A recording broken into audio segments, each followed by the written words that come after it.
साथियों नमस्कार। आपने हमारे गए वीडियो जो हमने साहब के साथ तैयार किया था, जहां पर आपकी अपार अच्छे व्यू देखते हुए हमने फिर साहब से निवेदन किया कि आपके गुरु ज्ञान का लाभ हमारे दर्शकों को मिलना चाहिए। और आज एक महत्वपूर्ण मुद्दे पर आज उन्हीं ने हमें सजेशन दिया कि जिस मुद्दों पर आप कार्य कर रहे हैं वहां का एक महत्वपूर्ण मुद्दा है जिस पर कोई चर्चा नहीं करता है। आप उस पर चर्चा कीजिए, हम उस पर बात करेंगे। तो आज अपने परम आदरणीय गुरुदेव श्रीमान मुकेश जी गौड़ साहब के सामने आज फिर मैं हाजिर हूं आपके सामने। सर प्रणाम। प्रणाम सर, प्रणाम। साथियों, आदरणीय गुरुदेव के दिशा निर्देशन में आज हम चर्चा करेंगे एक महत्वपूर्ण कानून की। आप ये जानते हैं कि 1 जुलाई 2024 के भारत के महत्वपूर्ण कानूनों में बदलाव हुआ। भारतीय न्याय संहिता, भारतीय नागरिक सुरक्षा संहिता, भारतीय साक्ष्य अधिनियम आया, लेकिन एक मामले को आज भी नहीं छेड़ा गया, वो है सिविल प्रक्रिया संहिता। और सिविल प्रक्रिया संहिता के अंदर एक शब्द आता है ऑर्डर 37, और वो ऑर्डर 37 जिसके बारे में बहुत कम लोगों को ज्ञान है, या ये कहो कि अपूर्णता है। आज उसी मुद्दे पर हम चर्चा करने के लिए श्रीमान के साथ, आदरणीय गुरु जी के साथ मौजूद है। तो हम कोशिश करेंगे कि पूर्व की भांति सरल, सहज और अपने ज्ञान और अनुभव के आधार पर वह आपको ऑर्डर 37 के बारे में जानकारी प्रदान करेंगे। सर, ऑर्डर 37 एक्चुअली क्या कारण है कि ऑर्डर 37 में जब भी कोई बैंक या कोई पैसा मांगने वाला वित्तीय संस्थान या कोई आम व्यक्ति जब कोई दावा करता है तो वो दावा डिक्री हो जाता है। ऑर्डर 37 का सम्मन मिलने पे आदमी ये सोचता है कि सम्मन की जो तारीख है उस तारीख को मेरे को पेशी पे जाना है जी, जबकि प्रावधान यह है कि आपको ऑर्डर 37 का सम्मन मिला है, चाहे उसमें 2 महीने बाद की डेट है, आपको सम्मन मिलने की दिनांक से 10 दिन के अंदर अंदर कोर्ट में अपनी उपस्थिति दर्ज करानी है और अपना डिफेंस, बचाव जो हो वो पेश करना है कोर्ट को। यदि आप 10 दिन के अंदर ऐसा नहीं करते हैं तो जिसने दावा किया है वो कोर्ट को 11वें दिन आके कहेगा कि 10 दिन हो चुके हैं, व्यक्ति ने उपस्थिति नहीं दी है और ये मेरा साक्ष्य शपथ पत्र लीजिए, इसको भी भेज दीजिए, उस पर तामील करा दीजिए। नतीजा ये होता है कि दूसरा सम्मन भी आ जाता है और उसके पश्चात भी वो व्यक्ति उसी तारीख को जाता है जो उसके फर्स्ट सम्मन मिला था। अच्छा, तब तक दावा डिग्री हो चुका होता है। यानी कि आपका कहना है कि जिस तारीख को हमें सम्मन मिल गया है उसके 10 दिन में न्यायालय में उपस्थित होकर अपना पक्ष रखना है कि मैं लिखित में देना है कि 10 दिन के अंदर अंदर मैं अपनी उपस्थिति दर्ज करा रहा हूं और मेरा जो डिफेंस है, जो बचाव है, मैं ये लिख के पेश कर रहा हूं। पर मान लीजिए सर, कभी कभी ऐसा होता है कि किसी बैंक के पास हमारे चेक है और बैंक ने कलकत्ता में दावा किया और हम राजस्थान के अंदर हैं, ऐसी स्थिति में क्या विकल्प हो सकता है? 99% दावे ऑर्डर 37 के ये जानकारी नहीं होने के कारण डिक्री हो जाते हैं। उसके पश्चात पार्टियां अपील तक नहीं कर पाती क्योंकि बहुत हाई कोर्ट फीस भरने पे ये दावे होते हैं। अच्छा, इसलिए वो एक तरफा डिक्री के आधार पे ही वसूली हो जाती है। अच्छा, मतलब आपका कहना है कि हम किसी भी समन को एक बार अवॉइड कर सकते हैं। कोर्ट के कोई क्रिमिनल समन आया, हम नहीं गए तो बेलेबल वारंट जारी हो, कोई विशेष फर्क नहीं पड़ता है। लेकिन ऑर्डर 37 का समन जैसे ही प्राप्त हुआ, आप 10 दिन के अंदर अंदर कोर्ट जाना पड़ेगा। जी जी जी। साथियों, आपने इस महत्वपूर्ण बात को जाना कि ऑर्डर 37 का समन यदि मिला है आपको तो वो सामान्य समन नहीं होगा या उस पर कुछ अलग लिखा होगा? ऑर्डर उसमें स्पष्ट लिखा होगा कि ये ऑर्डर 37 का समन है। यानी कि आपको यदि ऑर्डर 37 का समन मिलता है तो उसके अंदर ऑर्डर 37 शब्द लिखा होगा, और ये शब्द लिखा है इसका मतलब आपको शीघ्रातिशीघ्र आपको कोर्ट में अपनी उपस्थिति देनी है, अपने वकील साहब के साथ और अपना वकालतनामा पेश करना है। सर, ऑर्डर 37 में अक्सर जिसके खिलाफ दावा करते हैं उसको कहते हैं प्रतिवादी। हाँ। तो उसके खिलाफ अक्सर एक तरफा डिक्री क्यों हो जाती है? क्योंकि वो 10 दिन में उपस्थिति नहीं देता, अपने वकील को भी सूचित नहीं करता है, ये सोच के कि तारीख ये सम्मन में ये दे रखी है, उस तारीख को जाऊंगा। ओके, आप समझने की कोशिश कीजिए कि गुरुदेव का ये कहना है कि आपको जब समन मिला तो मान लीजिए आज तारीख 4 है, 4 फरवरी को आपके हाथ में समन आया और आपने देखा कि उसमें मई की तारीख लिखी हुई है, और आप क्या करते हैं, जनरली किसी से भी सलाह ले लेते हैं तो सामने वाला कहता है अरे मई का समन है, अभी का टेंशन लेता है, शांति से बैठ जा। कई बार मैं ये कह रहा हूं कि वकीलों को भी इन चीजों का ज्ञान नहीं होता है, क्योंकि भारत का कानून इतना वृहद है कि हर चीज की जानकारी हर व्यक्ति को यह संभव नहीं है। तो ऑर्डर 37 के अंदर यदि आपकी डेट कितनी भी लंबी क्यों नहीं हो, लेकिन आपको समन मिला है, मतलब आपको 10 दिन के अंदर अपनी उपस्थिति वकालत मतलब कोर्ट के अंदर देनी है। तो सर 10 दिन के अंदर केवल उपस्थिति देनी है और अपना बचाव कोर्ट को निर्धारित प्रारूप में, ऑर्डर 37 के प्रारूप में ही देना है। अगर मान लीजिए कि हमको समन मिल गया और समन के साथ उसने क्या बात फाइल किया हमारे खिलाफ, उसकी हमको कॉपी नहीं मिली, आप तो भी ऑर्डर 37 लिखा हुआ है, 10 दिन के अंदर कोर्ट जाओगे, कोर्ट आपको कॉपी दे देगी, कोर्ट अपने को कॉपी दे देगी, वो रिलैक्सेशन अपने को मिल जाएगा। ठीक है, ठीक है। सर आपने ये कहा कि ऑर्डर 37 का समन मिलने के बाद वो साक्ष्य शपथ पत्र पेश 10 दिन होने के पश्चात यदि प्रतिवादी कोर्ट नहीं जाता है तो 11वें दिन वापस वो अपना साक्ष्य शपथ पत्र पेश करके वापस प्रतिवादी में तामील कराता है, वापस तामील होती है, वापस तामील होती है। और प्रतिवादी वापस यही सोचता है कि मैं नहीं अगली पेशी पे ही जाऊंगा, वहां पे कोर्ट डिग्री कर चुका होता है दावा। Okay okay.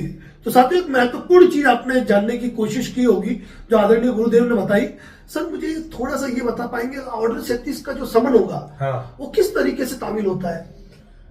अनुमन कोर्ट का तामील पुलिंदा लेके आएगा या रजिस्टर्ड डाक से आपके घर पे आएगा, जो डाकिया लेके आएगा, यानी कि उसकी प्रॉपर तामील होनी चाहिए। प्रॉपर तामील।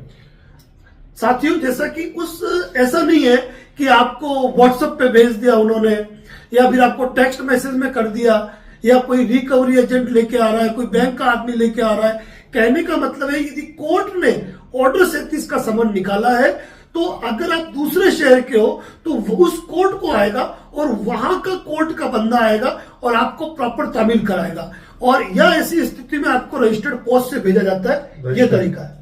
बिल्कुल। क्या इसमें पुलिस के द्वारा भी तामील हो सकती है?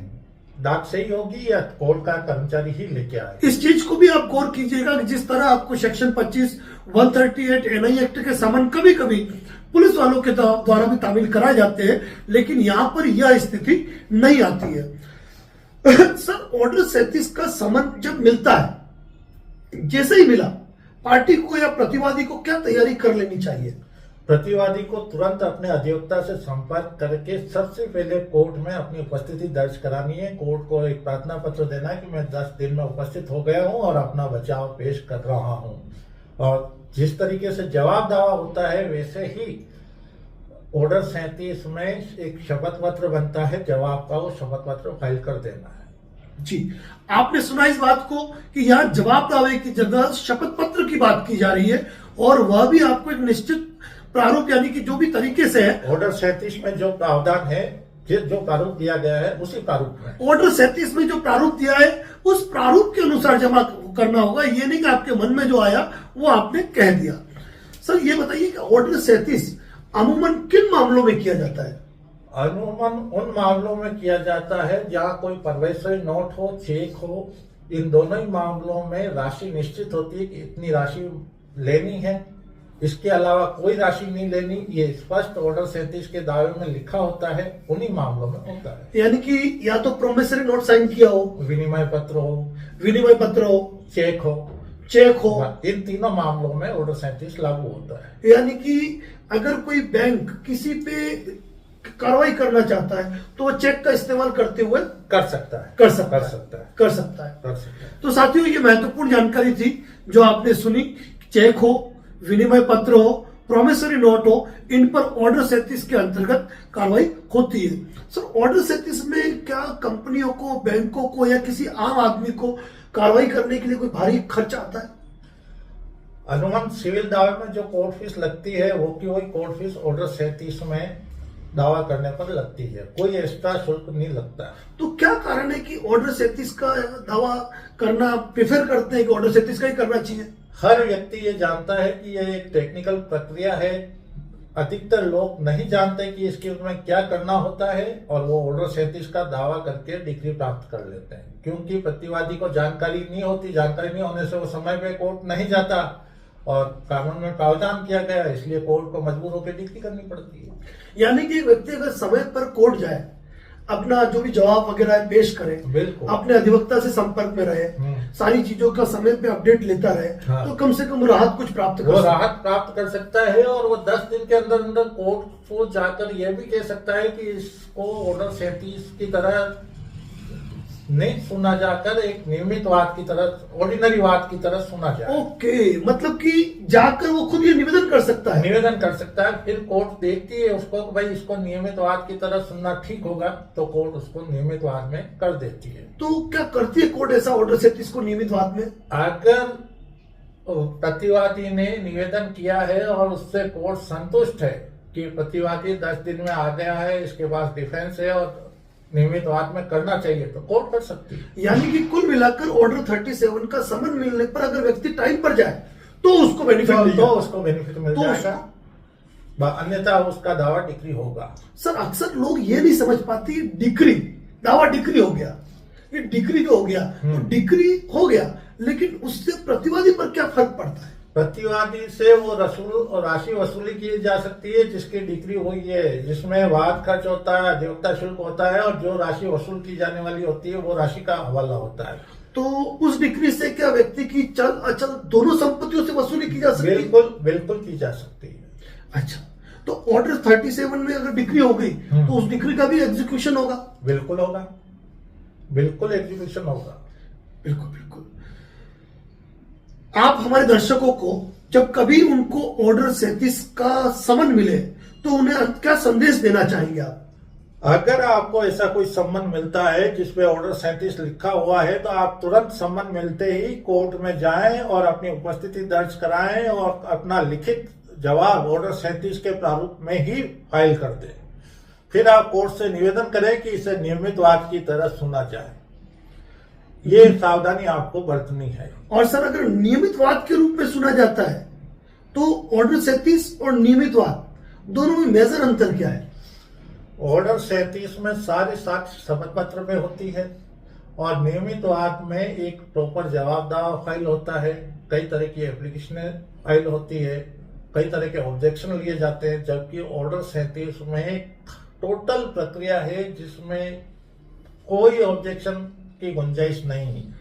यानी कि आपके कहने का मतलब है कि जिस तरह हम सामान्य केसों में छोटी छोटी बातों पे ऑब्जेक्शन लेकर एप्लीकेशन मूव ऑन करते हैं, बिल्कुल बिल्कुल, हम डेट्स को लिंगर ऑन कराते हैं, किन्हीं विषम परिस्थितियों के कारण, मैं खुले रूप से कह रहा हूँ, हाँ। किन्हीं विषम परिस्थितियों के कारण हम डेट एडजर्नमेंट की मांग कर लेते हैं, तो वो सारी चीजें ऑर्डर 37 में नहीं होती है। वो सारी चीजें और नियमित वाद का होने का मतलब प्रक्रिया का लंबा होना, और प्रक्रिया लंबी हुई तो कहीं ना कहीं बीच का सेटलमेंट का रास्ता निकलता है।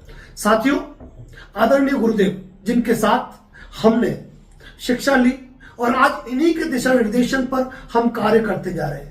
जब वो होता है ना कि जब भी मुझे लगता है कि मुझे किसी मैटर में किसी विशेष सजेशन की जरूरत है तो बिल्कुल आपको मैं आगे कर देता हूं और इनके आशीर्वाद के तले ही मैं आप लोगों को एक बेहतर जानकारी प्रदान करने की कोशिश करता हूं। और गुरुदेव से मेरा हमेशा से निवेदन रहा है, जब पहली बार लाया, कि सर जब भी आपको लगता है कि हम किसी फाइनेंशियल मैटर पे कोई यूनिक इंफॉर्मेशन पार्टियों को प्रोवाइड कर पाए, दर्शकों को प्रोवाइड कर पाए, वहां आपका सहयोग और ये प्यार और आशीर्वाद हमेशा बनाए रखना। तो इन्होंने ये भरोसा दिलाया है कि जब भी मैं आऊंगा उस यूनिक टॉपिक के साथ आऊंगा जो आपके चैनल पे कभी पोस्ट हुआ ही नहीं होगा।